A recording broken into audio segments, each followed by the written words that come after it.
निताय गौर प्रेमानंदे। अतः 7वां अध्याय। यह कथा सुनकर समस्त ऋषि और मुनियों ने सूत जी से कहा, हे सूत जी, आप कृपा करके कार्तिक मास और तुलसी जी का महात्मा वर्णन कीजिए। तब श्री सूत जी बोले, हे ऋषियों, आपने जो प्रश्न मुझसे किया है वही प्रश्न राजा पृथु ने नारद मुनि से किया था, और जो उत्तर नारद जी ने दिया था वही मैं आज आप सबको सुनाने जा रहा हूँ। सो आप एकाग्रचित होकर के सुने। एक दिन राजा पृथु ने श्री नारद जी से कहा कि हे देव ऋषि, श्री भगवान को तुलसी जी इतनी प्रिय क्यों है? आप कृपा करके इसका महात्मा हमें सुनाइए।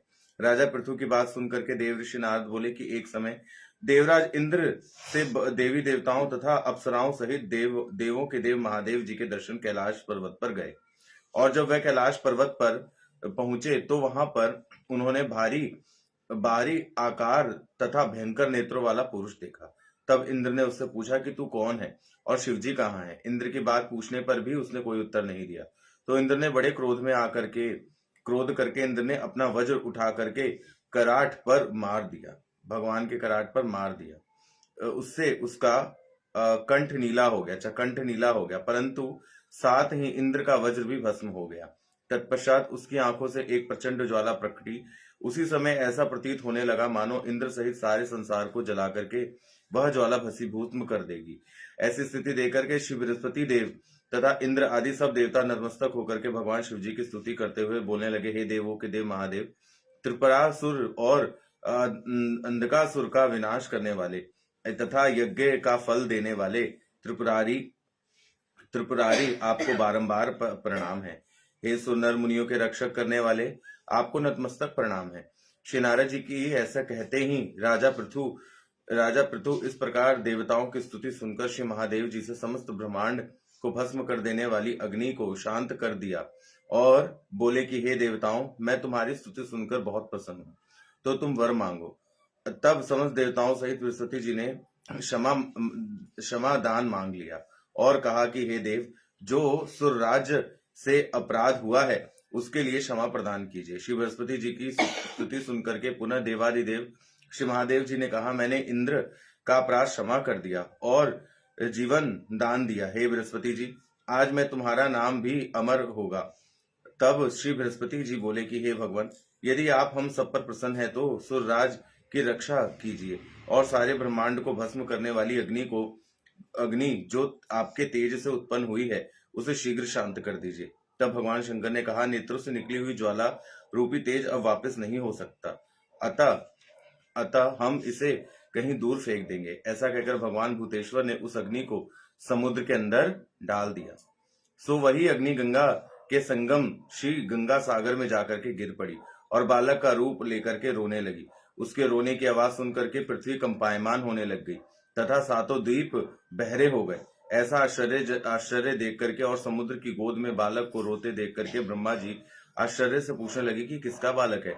समुद्र ने बड़े आदर से कहा, उस बालक को उठा करके ब्रह्मा जी की गोद में दे दिया और कहा कि यह मेरा पुत्र है जो गंगा से उत्पन्न हुआ है, अब आप इसका जात कर्म कराइए। फिर उस बालक ने श्री ब्रह्मा जी की दाढ़ी पकड़ करके जोर जोर से मरोड़नी शुरू कर दी, जिसके मरोड़ने से ब्रह्मा जी के नेत्रों में आंसू भर आया। तब किसी प्रकार ज्यों त्यों अपनी दाढ़ी को छुड़वा करके कहने लगे, इसने मेरी आंखों से जल निकलवा दिया, इसलिए इसका नाम जलंधर होगा और यह शिव के अतिरिक्त और संसार में किसी के हाथ भी नहीं मर सकता। इसका कारण यह है कि यह शिव के अंश से उत्पन्न हुआ है। यह सुनते ही वह युवा हो गया। बताओ, सुनते ही वो युवा हो गया। तब ब्रह्मा जी ने शुक्राचार्य जी को बुला करके उसका राजाभिषेक करा दिया और ब्रह्मा जी अंतर्ध्यान हो गए। तब सिंधुराज ने कालनेमी की पुत्री वृंदा के साथ जलंधर जी का विवाह करा दिया। वृंदा अत्यंत सुंदर और सारे ब्रह्मांड में प्रथम सती और पतिव्रता थी। परम सुंदर पत्नी पाकर जलंधर बहुत प्रसन्न था, अतएव आनंद से दिन व्यतीत करने लगा। जब जलंधर घर में आता तो वृंदा स्वयं अपने हाथों से पंखा भालती, खाग अर्ध और आचमन अर्पण करती। इस प्रकार वह अपने पति में नारायण समझ उसकी सेवा किया करती थी। नारद जी बोले कि हे राजा पृथु, अब मैं पवित्र व्रत स्त्रियों के कुछ लक्षण सुनाता हूँ। अब पतिव्रता स्त्रियां क्या होती है उसके लक्षण सुन लीजिए, है ना। क्या है? अपने पति के दुख में दुखी और अपने पति के सुख में सुखी रहती हैं, पति के परदेश जाने पर विरह वेदना का आवाहन करती हैं अथवा दुख सहन करती हैं, और पति के मर जाने के बाद पवित्र स्त्रियां अपने पति के साथ सती हो जाती हैं। सती होने का मतलब आग में जलना नहीं होता, यानी कि अपना पूरा जीवन भगवान को ही अपना पति मान लिया, सत्य के राह पर चलने लग जाते हैं।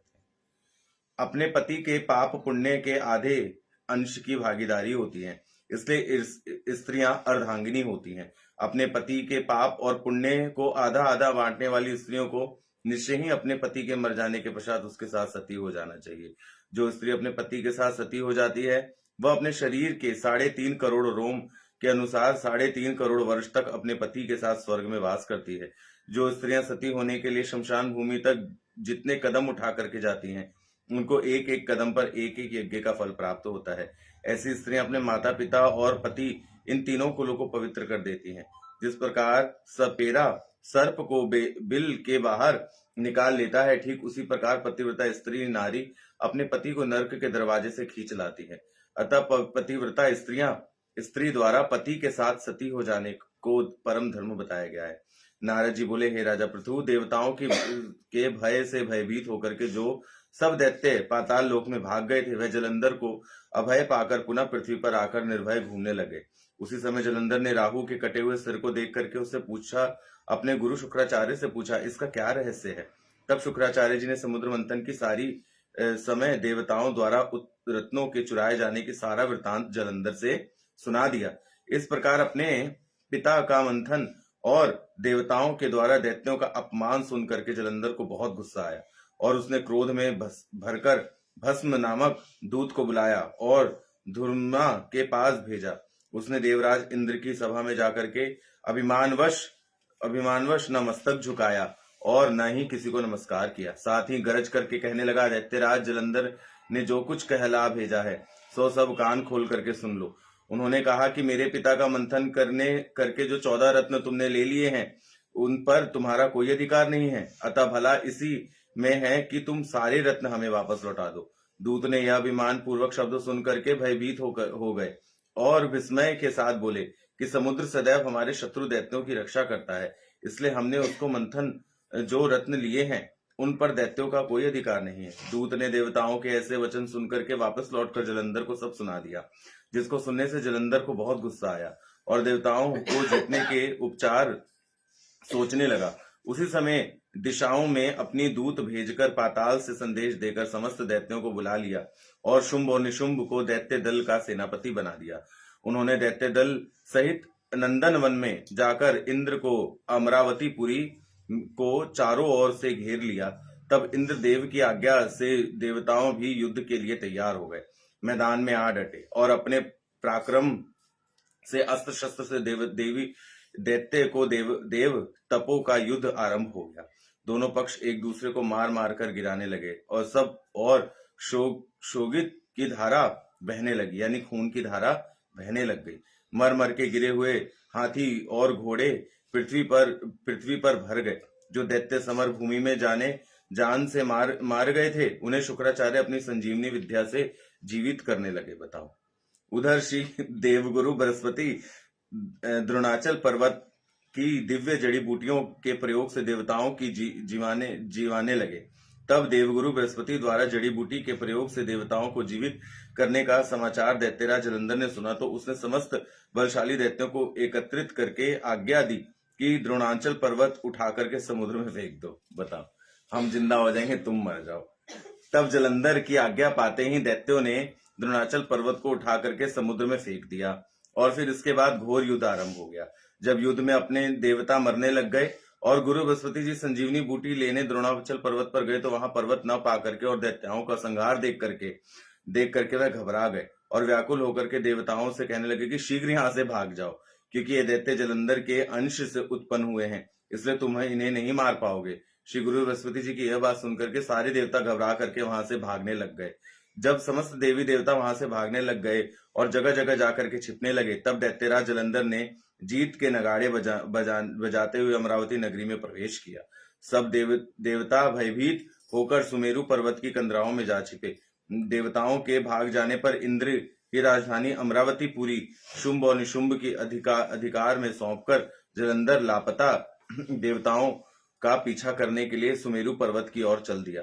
इंद्रादिक सब देवी देवता राजा जलंधर को अपनी ओर आते हुए देख करके भगवान विष्णु की स्तुति करने लगे और नतमस्तक विनीत भाव से बोलने लगे, हे मत्स्य कच्छ आदि रूप धारण करने वाले प्रभु, भक्त वत्सल, दुख मिटाने वाले, हे सारी सृष्टि के पालन तथा संहार करने वाले, शंख चक्र गदा पद्म को धारण करने वाले दीनानाथ, आपको बारंबार प्रणाम है। हे लक्ष्मी रमणा, दैत्यों का नाश करने वाले, हे पीतांबरधारी, शरणागतों की रक्षा करने वाले, हम नतमस्तक हैं। जलंधर नामक दैत्य से पीड़ित समस्त संतापों को हरने वाले तथा चंद्र सूर्य दो नेत्रों वाले, आपको नमस्कार है। नारद जी बोले, हे राजा पृथु, जो कोई भगवान की संकट नाशक स्तुति को पढ़ता है उसके समस्त संकट नष्ट हो नाश को प्राप्त हो जाते हैं। सो हे राजा पृथु, भगवान विष्णु दैत्यों की स्तुति, देवताओं की स्तुति सुन करके और उनके महान दुख को देख करके शीघ्र ही उठकर गरुड़ पर सवार होकर के जाने लगे। देखो, देवताओं पे भी संकट आता तो भगवान की शरणागति लेते हैं और हम लोग डायरेक्ट नहीं लेते हैं। श्री लक्ष्मी जी ने पूछा, हे प्रभु, आप कहाँ जा रहे हो? तब भगवान विष्णु ने उत्तर दिया कि तुम्हारे भाई जलंधर के भय से भयभीत तथा पीड़ित देवताओं की सहायता करने के लिए जा रहा हूँ। प्रभु की यह बात सुनकर के लक्ष्मी जी बोली कि मैं आपकी परम प्रिया हूँ, फिर आप मेरे भाई को कैसे मारोगे?